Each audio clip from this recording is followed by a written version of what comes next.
Welcome to our channel Bytron Health and Technology. This video is focused on impact of 5G technology on people's health. The term 5G refers to the fifth generation of mobile technology. With promises of faster browsing, streaming, and download speeds, with better connectivity, 5G may look like a significant evolution for our progressively tech-dependent society. For applications, such as robotics, self-driving cars, and medical devices, these changes will be a major factor. But what does 5G have to do with our health? In this interest, let's try to understand what different research says about the impact of 5G on human health, but before this let's understand the electromagnetic radiation. An electromagnetic radiation is a form of energy that occurs as a result of the flow of electricity. There are two types of radiations, non-ionizing and ionizing. All the radiations from few hertz to gigahertz and terahertz are non-ionizing. Above this the petahertz and exahertz spectra, which include X-rays and gamma rays, are ionizing radiation. They carry adequate energy to break apart molecules and cause substantial damage to the human body.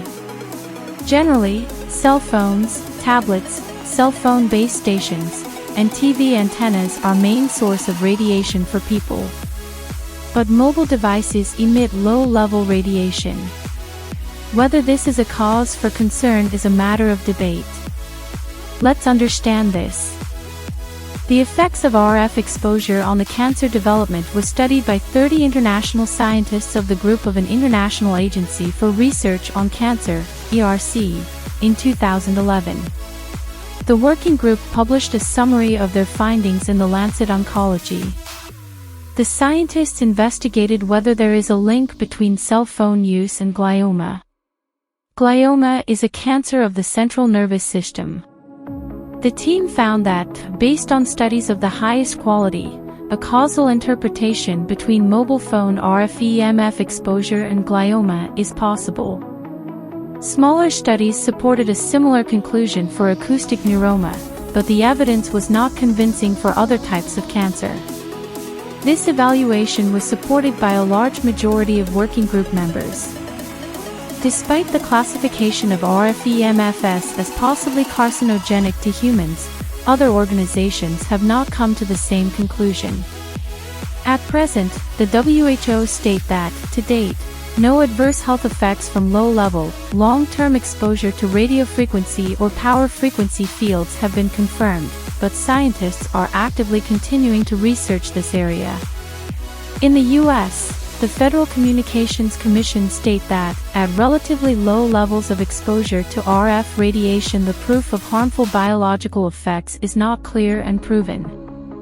Dr. Leonard Hardell, from the Department of Oncology at Örebro University, in Sweden, is a blunt critic of the WHO's decision not to adopt the IARC's classification of RF EMFs as possibly carcinogenic.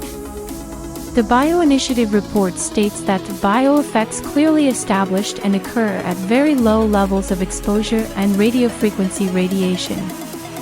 This report highlights connections to DNA damage, neurotoxicity, carcinogenicity, and oxidative stress. They also propose a link between RF electromagnetic exposure and a higher risk of developing autism spectrum disorder. This group insists governments and health organizations to create new safety limits to protect the public health. But the ICNIRP assumes that these studies are not sufficient for revising the existing radiofrequency exposure guidelines. There is certainly evidence that ties RF electromagnetic exposure to a small increase in the risk of developing certain cancers and other adverse health outcomes.